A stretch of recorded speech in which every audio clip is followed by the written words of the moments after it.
Hey YouTube, this is 1990 Hardy One. This video I'm going to make my review and my thoughts on Extreme Rules. It was last night. I should do the pre-show.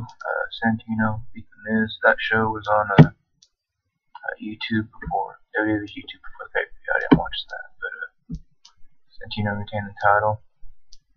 First match of the night was the I believe it was Randy Orton versus Kane for the Street Fight Extreme Rules match. I did pretty good. They used a lot of steel chairs. The feud was building up pretty good. I thought it was a pretty decent Extreme Rules match. It could have went better. They could have used more weapons, but they mostly used the chair and the pipe, and did some pretty cool spots. Did that DDT deal that Randy Orton does, and he put Kane on the announcer table and did it. It's a pretty good match. And it's pretty decent. I could see so far the match looks like they're going to start feuding some more, so we'll see where that goes. The next match was Bros Clay. Bros Clay defeated Dolph Ziggler in just a singles match. That was pretty good. Bros Clay, he's over with the crowd a lot.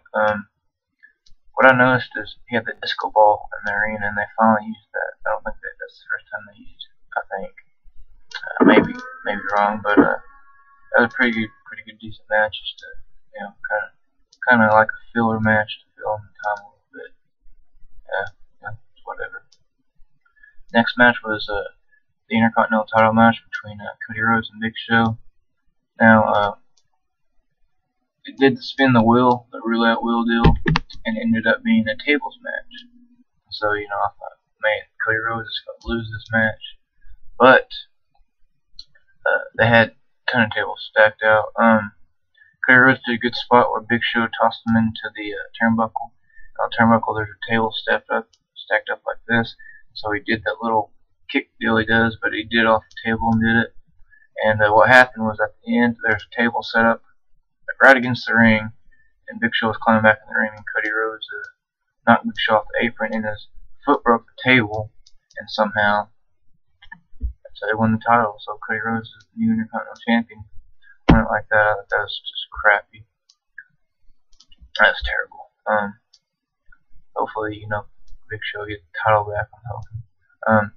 Next match was Sheamus and Daniel Bryan for the World Heavyweight title. This match was the two out of three falls.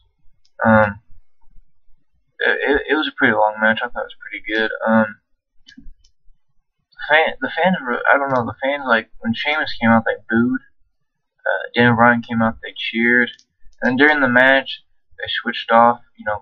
Most of them like Sheamus, and then most like Daniel Bryan.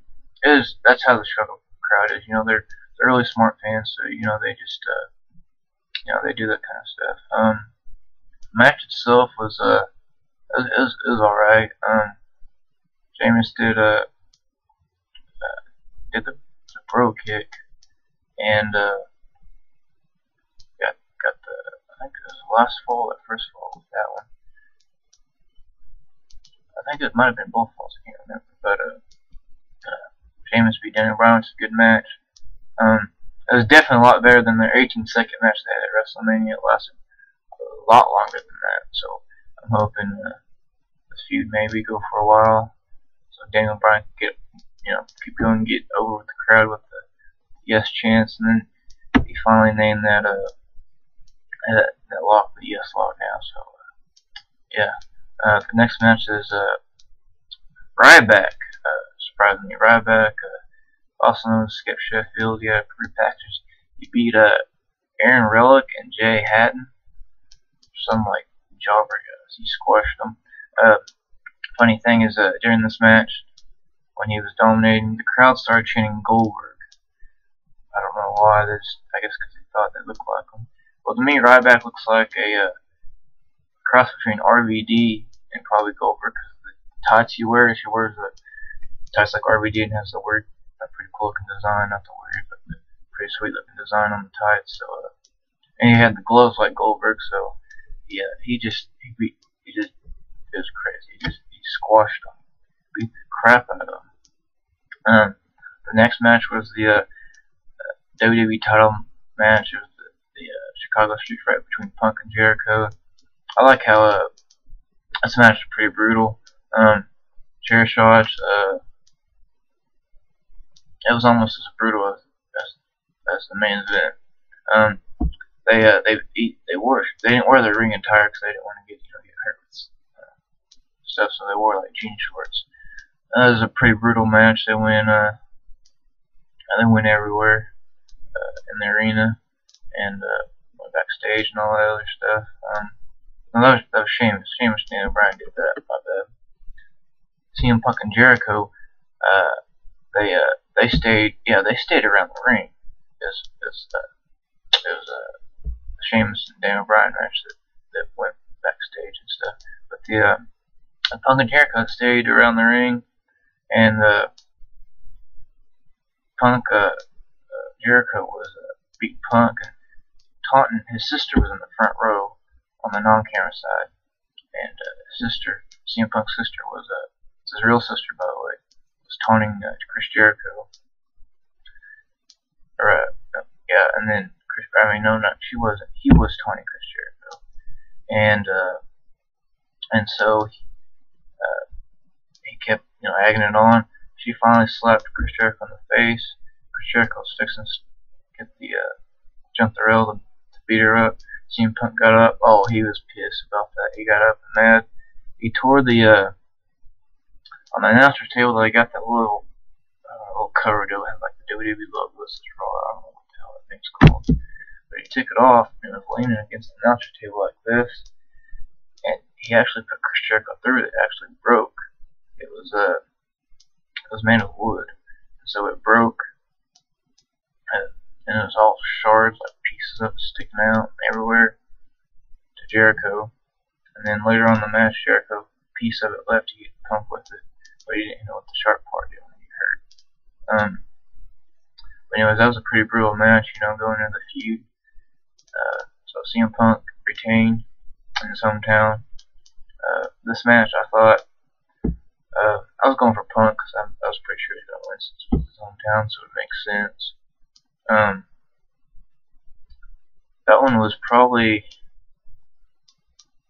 to me, it was more better because even though the Sheamus and the world title match between Sheamus and Daniel Bryan, they went backstage, but the CM Punk and Jericho was better than that match to me. The seventh match was the Divas title match. It was supposed to be Beth Phoenix versus Nikki Bella. Beth Phoenix wasn't cleared to wrestle, and so Eve was backstage and says she still has to wrestle. So everyone thought it was going to be Karma returning.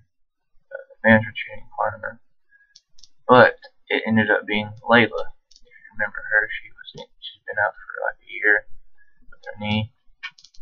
So Layla came out and she won the Divas title. So Layla was the new champion. She beat Nikki Bella. Just kind of typical. They did that twin match deal where they rolled out. I thought they were going to retain it, but no.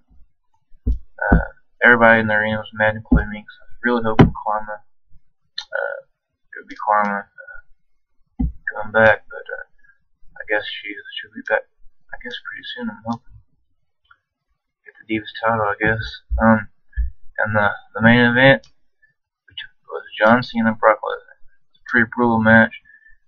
Brock Lesnar dominated Cena most of the match. He took him down. He bloodied his head. He busted him open up here, on the side. And yeah, it was a pretty brutal match. Got the stairs in. He used John Cena's a chain and wrapped it around his legs, and he's holding him against the outside of the post here, and then he was hanging on. And then he tried to get up. He was going to get up for the F5. John Cena countered, and he came back a couple of times. It was pretty. Came back a couple of times, but ended up winning the match. He dug down deep, and I guess just thugonomic days. I guess and he gave him the chair. I mean, not the chair, but the excuse me, the the stairs, the flat part, the bottom part of it, the one that's flat. The first two, I guess, that they put on the floor.